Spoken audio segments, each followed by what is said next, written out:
আলাইকুম ওয়া রাহমাতুল্লাহি ওয়া বারাকাতুহু। আপনারা কেমন আছেন সবাই?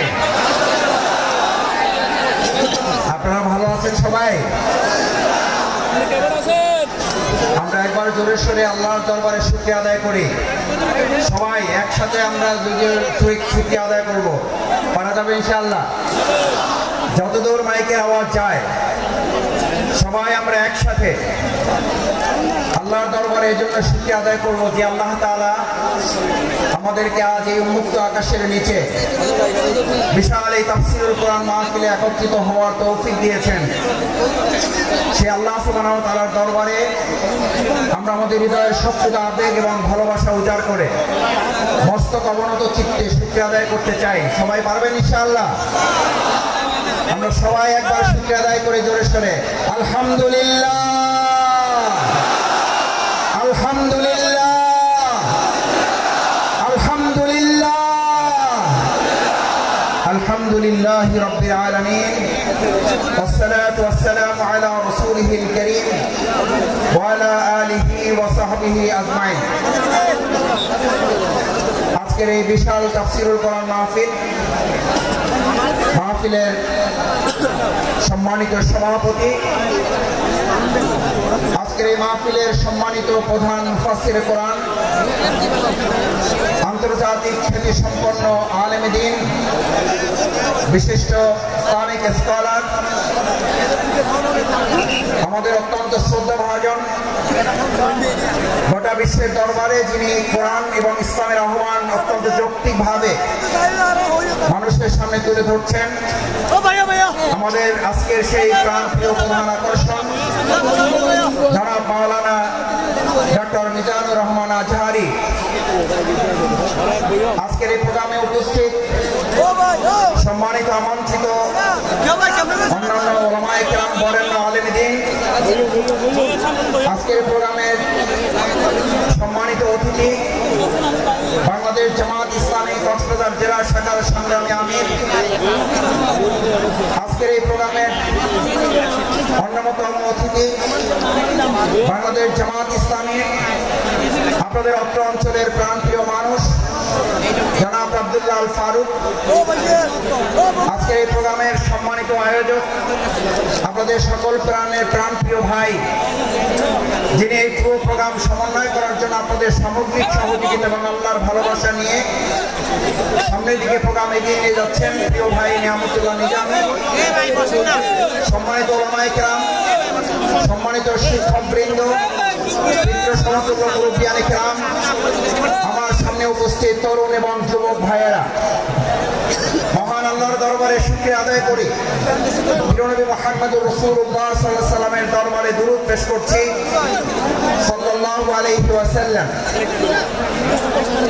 আজকে এখানে আপনারা যারা এসেছেন, আমরা সবাই এখানে কি দুনিয়ার কোন শক্তির কাছে এসেছি নাকি আল্লাহর শক্তির কাছে এসেছি?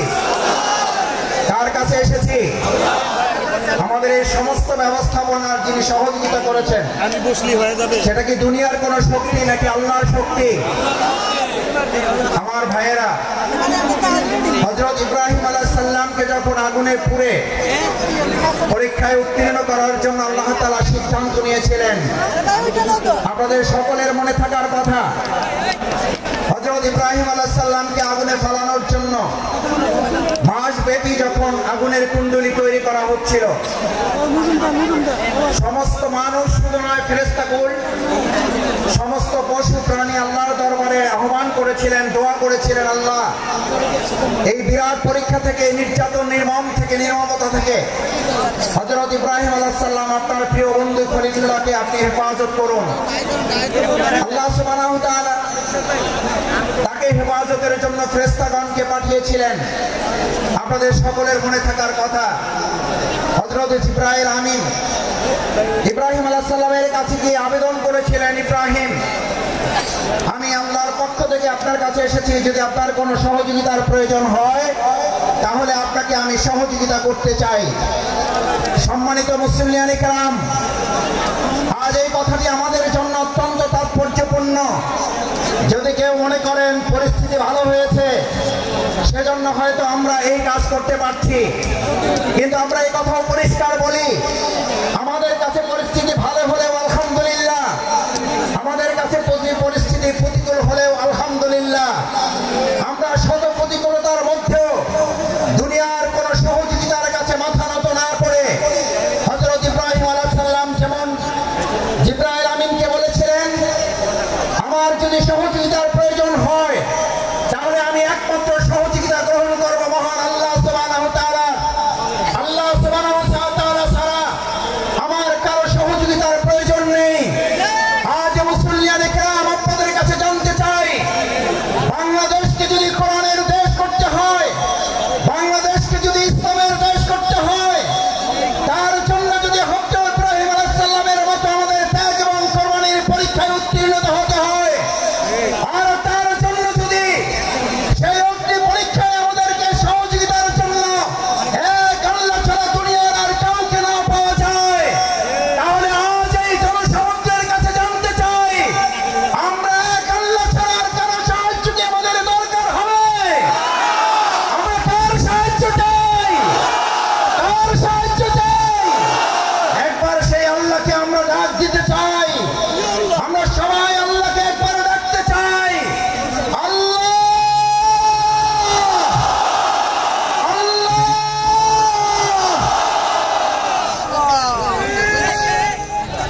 সম্মানিত ভাই এবং বন্ধুগণ, হযরত ইব্রাহিম আলাইহিস সালাম আল্লাহর সাহায্য চেয়েছিলেন। দুনিয়ার কোনো মানুষ শুধু নয়, ফেরেশতাগণের সাহায্যও তিনি নেননি। যে ইব্রাহিম আলাইহিস সালাম আল্লাহর সাহায্যের ভরসা করেছিলেন, সেই ইব্রাহিম আলাইহিস সালামকে আল্লাহ তাআলা সাহায্য করেছেন না করেন নাই? আগুনের মধ্যে তাকে বাঁধা রশিটা পর্যন্ত পুড়ে গেছে।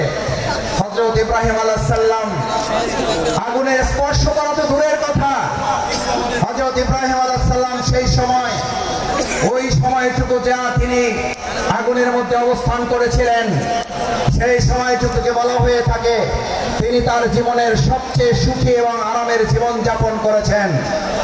সুতরাং কোরআনের জন্য যারা কথা বলবে, ইসলামের জন্য যারা কথা বলবে, কোরআন বাস্তবায়নের জন্য যারা কাজ করবে, ইসলাম বাস্তবায়নের জন্য যারা কাজ করবে, আজ এখানে আমরা যারা উপস্থিত হয়েছি, আমরা যদি আজ এখান থেকে সিদ্ধান্ত নিতে পারি আমাদের জীবনের সর্বস্বটুকু বিলিয়ে দেওয়া হলেও যে কোরআনের ভালোবাসায় আজ আপনারা এখানে শামিল হয়েছেন, আপনারা কি কোনো ব্যক্তির আহ্বানে ভালোবাসা এসেছেন নাকি কোরআনের ভালোবাসা এসেছেন? কিসের ভালোবাসা এসেছেন? এই কোরআনকে আগামী দিনের সংসদে যদি পাঠাতে হয়, তার জন্য আমাদের 2024 সালের জুলাই আগস্টের তরুণ যুবকেরা যারা জীবন বাজি রেখে উই ওয়ান্ট জাস্টিসের স্লোগান রেখেছিল, সেই উই ওয়ান্ট জাস্টিসের স্লোগান বাস্তবায়ন কি মানুষের তৈরি করা মতবাদ বাস্তবায়ন করতে পারবে নাকি কোরআন পারবে? উই ওয়ান্ট জাস্টিসের জন্য তরুণ যুবকেরা আমাদের মীর মুক্ত আবু সাঈদরা যদি জীবন দিতে পারে, আজ তরুণ যুবক এবং আমাদের জনতাকে জিজ্ঞেস করতে চাই, আগামী দিনে কোরআনের সংসদ কায়েমের জন্য, ইসলামের সংসদ কায়েমের জন্য আরেকবার যদি জীবন দিতে হয় আমাদের, সেই জীবন দিতে আমরা কি রাজি থাকবো?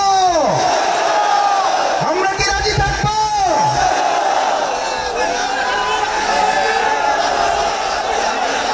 সম্মানিত ভাই এবং বন্ধুগণ, আল্লাহ সুবহানাহু ওয়া তাআলা গ্রন্থ আল কোরআনে আমাদের জন্য উল্লেখ করেন, আল্লাহ তাআলা আমাদের জন্য উল্লেখ করেন, আফাহাসিবতুম আন্নামা খালাকনাকুম আবাসা ওয়া আন্নাকুম ইলাইনা লা তুরজাউন। আল্লাহ সুবহানাহু ওয়া তাআলা আমাদেরকে পৃথিবীতে প্রেরণ করে আমাদেরকে স্মরণ করিয়েছেন। তোমরা কি মনে করো যে তোমাদেরকে এমনিতে অর্থহীন ভাবে, টার্গেটলেস, এইমলেস, গোল শূন্য, কোন উদ্দেশ্যহীন ভাবে তোমাদেরকে আমি পৃথিবীতে প্রেরণ করেছি? ওয়া ইলাইনা লা তুরজাউন, অথচ তোমাদেরকে তোমাদের কাজ সম্পন্ন করে কি আবার আমার কাছে ফিরে আসতে হবে না? আমাদের সম্মানিত ভাই এবং বোনেরা, আমার পর্দার আড়ালের মা ও বোনেরা যারা আছেন এখানে আজ যারা উপস্থিত হয়েছি, আমাদেরকে একথা ভালো করে মনে রাখতে হবে। আজ এখানে আমরা যে কোরআনের ভালোবাসা এসেছি, সেই কোরআন আমাদের উপরে তিনটি মৌলিক দায়িত্ব অর্পণ করেছে।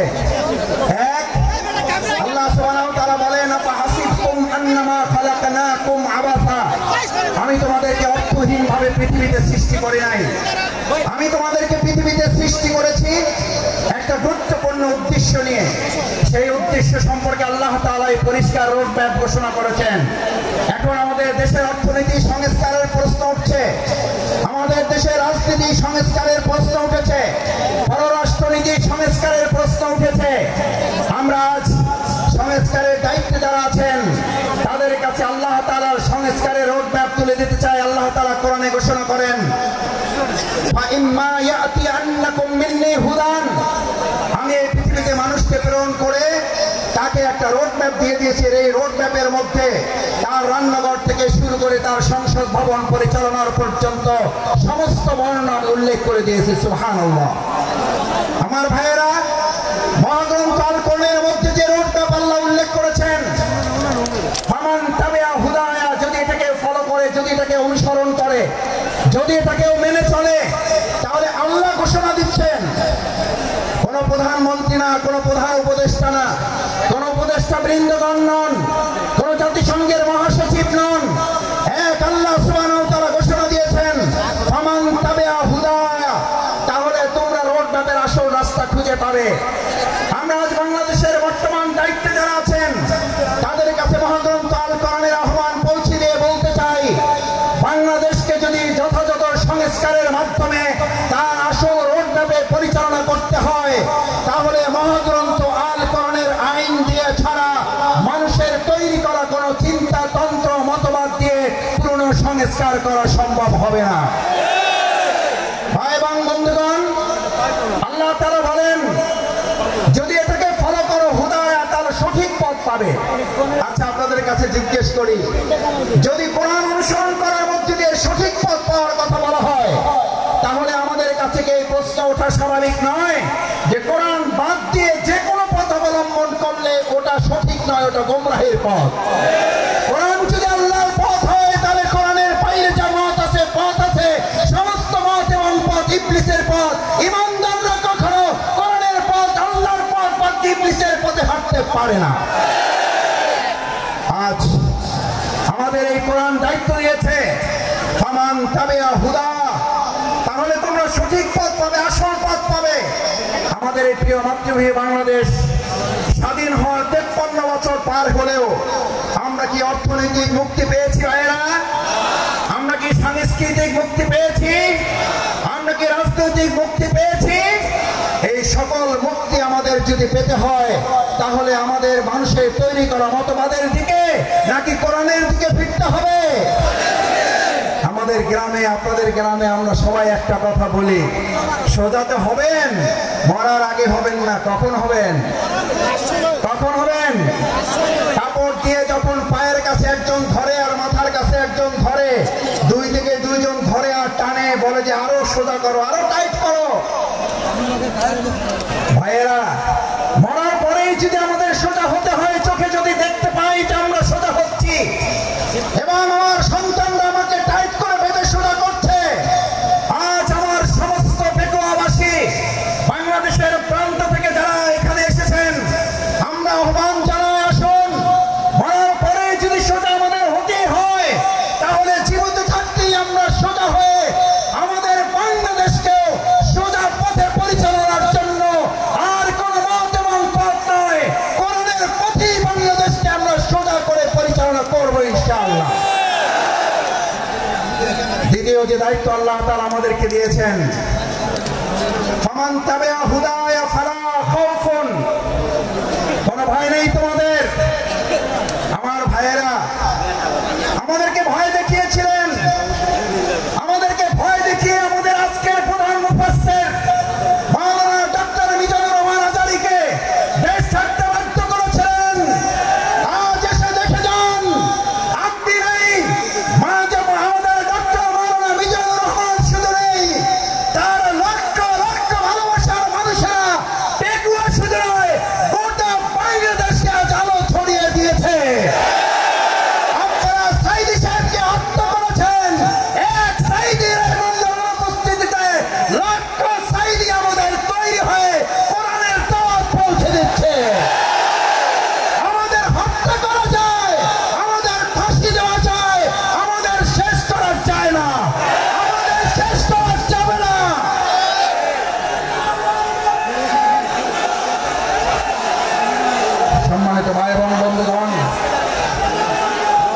সম্মানিত ভাই এবং বন্ধুগণ, ফালা খাউফুন, সুতরাং আমাদেরকে আপনি ভয় দেখাবার কে? যারা আমাদেরকে ভয় দেখিয়েছেন 17 বছর এই বাংলাদেশের 18 কোটি নাগরিককে আপনারা ভয় দেখিয়েছেন। শেষ পর্যন্ত আপনারা ভয় দেখাতে দেখাতে এতটা ভয় পেলেন যে আপনারা দেশের জেলখানায় পর্যন্ত জায়গা হলো না, আপনাদেরকে দেশ ছেড়ে পালাতে হলো। আল্লাহ তাআলা নিশ্চিত করেছেন ফালা খাউফুন, তোমাদের ভয় পাওয়ার কোনো দরকার নেই, কারণ যারা আল্লাহকে ভয় করে তাদের দুনিয়ার আর কাউকে ভয় করতে হয় না, বরং গোটা দুনিয়া তাদেরকে ভয় করে। ফালা খাউফুন আলাইহিম ওয়ালা হুম ইয়াহজানুন। আল্লাহ সুবহানাহু ওয়া তাআলা শুধু ভয়ের ব্যাপারে আপনাকে নিশ্চিত করে নাই, আল্লাহ তাআলা বলেন আমার এই ভয়ে যদি তোমরা উত্তীর্ণ হতে পারো, এক আল্লাহকে যদি ভয় করতে পারো, কোন গুলি বন্দুককে যদি তোমরা ভয় না করো, তাহলে আমি আল্লাহ তোমাদেরকে এবার দ্বিতীয় নিশ্চয়তা দিচ্ছি, ওয়ালা হুম ইয়াহজানুন, তোমাদের আর কোন রকম দুশ্চিন্তা উদ্বেগ উৎকণ্ঠায় ভুগতে হবে না। আলহামদুলিল্লাহ, বিগত 15 বছর আপনারা ত্যাগ এবং কোরবানি, নির্যাতন, নিপীড়নের মুখে থেকেছেন। এই পেটুয়াবাসী, এই চট্টগ্রামের বন্দরের নগরীর মানুষেরা জীবন বাজি রেখেছেন, কিন্তু কোনো গুলি বন্দুক ফাঁসির কাছে আমাদের ভাইয়েরা মাথা নত করে নাই বলে আজ আল্লাহ তাআলা উদ্বেগ উৎকণ্ঠা এবং স্বস্তির মধ্যে আমাদের এই সুন্দর একটা প্রোগ্রামের আয়োজন করার তৌফিক দিয়েছেন। এটা কার পুরস্কার? কার পুরস্কার? আমাদের পূর্ণ পুরস্কার এখনো আমাদের হাতে আসে নাই। আমাদের আসল পুরস্কার আল্লাহ ঘোষণা করেছেন, বিসমিল্লাহির রহমানির রহিম, ইযা জাআ নাসরুল্লাহি ওয়াল ফাত। যখন আল্লাহর সাহায্য এবং বিজয় আসে, কার সাহায্য? কার? কোন পার্শ্ববর্তী রাষ্ট্রের, প্রশাসনের, সেনাবাহিনীর, র্যাবের সাহায্য? কার? নাসরুল্লাহ, ইযা জাআ নাসরুল্লাহি ওয়াল ফাত। যে আল্লাহ আমাদেরকে সাহায্য করেন, সে আল্লাহ তাআলাই বলেন আমি যখন কাউকে সাহায্য করি তার বিজয় ছাড়া অন্য কিছু হতে পারে না। নাসরুল্লাহ, ইযা জাআ নাসরুল্লাহি ওয়াল ফাত, কারণ আমার সাহায্য যেখানে যায় গোটা দুনিয়া তার বিপক্ষে থাকলেও বিজয় ছাড়া তার কিছুই হয় না। আজ বাংলাদেশে আল্লাহর সাহায্য এসেছে, গোটা কোরআনের রাষ্ট্র কায়েম হওয়া ছাড়া পূর্ণাঙ্গ বিজয় আমাদের হতে পারে না। আমাদের পূর্ণাঙ্গ বিজয় কি?